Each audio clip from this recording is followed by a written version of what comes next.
Hello everyone, welcome back or welcome to my channel. If you are new, today we are going to make this beautiful cover using some cardboard, air dry clay, an image from Raindrop Lila's Bohemian digital kit, acrylic paints, glue and glass mirrors. Let's start with the air dry clay. This is how I store it.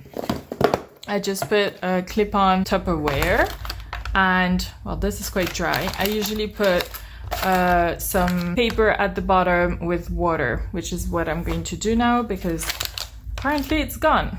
So you just take 1 or 2 sheets of this like paper towels and you're just gonna put them at the bottom.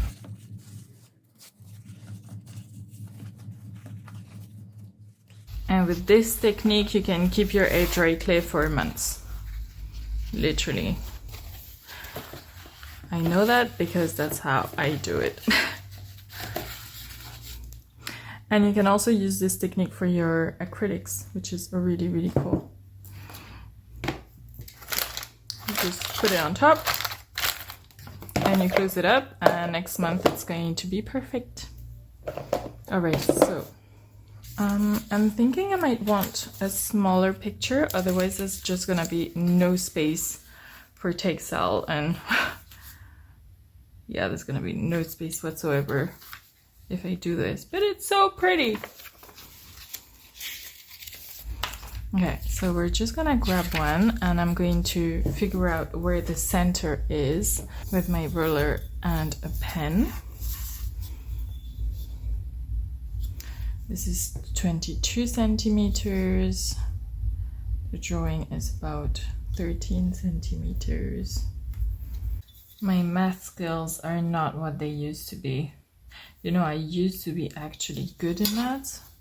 I can't even do a multiplication or even a subtraction even.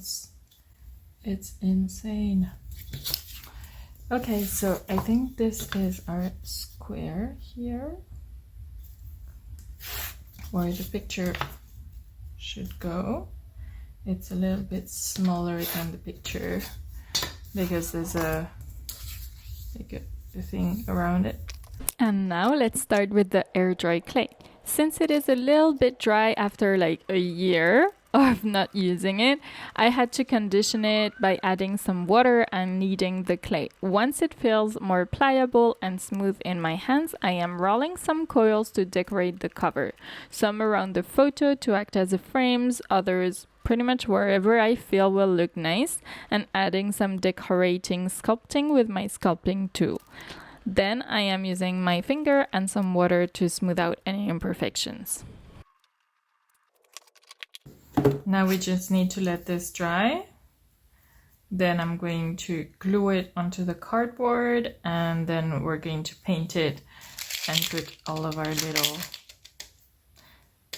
mirrors. Now that everything is dry here, I'm going to glue everything to the cover, starting with the picture in the middle. Make sure you dust your cardboard really well, and any dust will prevent the glue from adhering. Then I am using my trusted tacky glue because it can handle cardboard and it dries pretty fast. Using a card or a bone folder, you can smooth out the illustration in the middle, remove any air bubbles, and distribute the glue evenly under your image.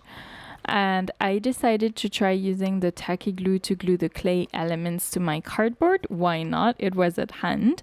And I am really happy with the result, I must say. It worked out really well. I'm really happy.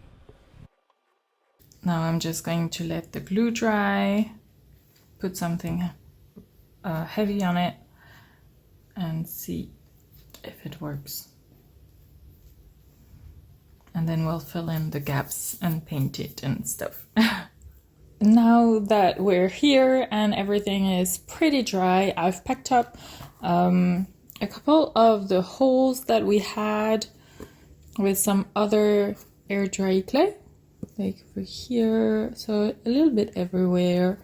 And now I'm just going to paint all over it with black gesso, and then we'll paint in other colors.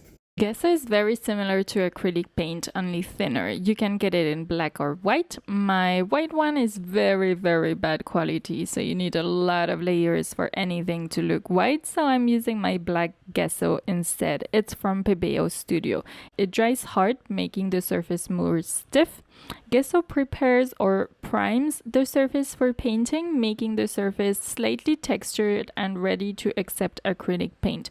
Without gesso, the paint would soak into the cardboard and the clay, and it would take a lot of layers to get the result that we want. It also helps to unify the background colors, so it's easier to paint and get an even color throughout. Once the gesso is dry, I am painting over the black with some acrylics. I did change my mind a couple of times with the color, especially that pink that I am putting right now, but I ended up with some beautiful purple, I think, and some blue. I think it looks really nice, don't you? I did have to go over a few times over the black to hide completely the black, so I made a few layers like the pink right now, for example, and I did put this light yellow on top. I was thinking maybe of putting some gold or something. I think it would look nice, so I did have to put over a color so that the gold would be showing through. Otherwise, if it was blue underneath, it would be just not very nice and you wouldn't see the gold so much. And now it's time to add the mirrors. For that, I am using the Scotch Universal Glue. It dries white, so I have to be very careful not to put too much glue under the mirrors. But I start by placing all my mirrors to see how many fit in and how to place them, and then I glue them in place. If you glue them straight away without planning, you might arrive at the end of your line and only have like half a space for a mirror, which might look bad. I'm talking from experience there, trust me. So if you plan this first, you can space them out so you don't have any such issues. I really recommend doing that first. And here is our finished notebook cover. I painted the coils gold off camera, as mentioned before. I thought it looked more bohemian like this. I really hope you liked my little tutorial. If you did, please consider giving it a thumbs up. It really helps out my channel. And don't hesitate to let me know in the comments your favorite part, or if you've used this tutorial, if you've made something like this. It really makes me happy to read your comments. As usual, don't forget to subscribe and hit the bell button if you want to be notified every time I publish a video, which is every week. Thank you so much for your support, and I will see you in the next video. I have made a lot of other journals, so make sure you have a look. Bye, thank you.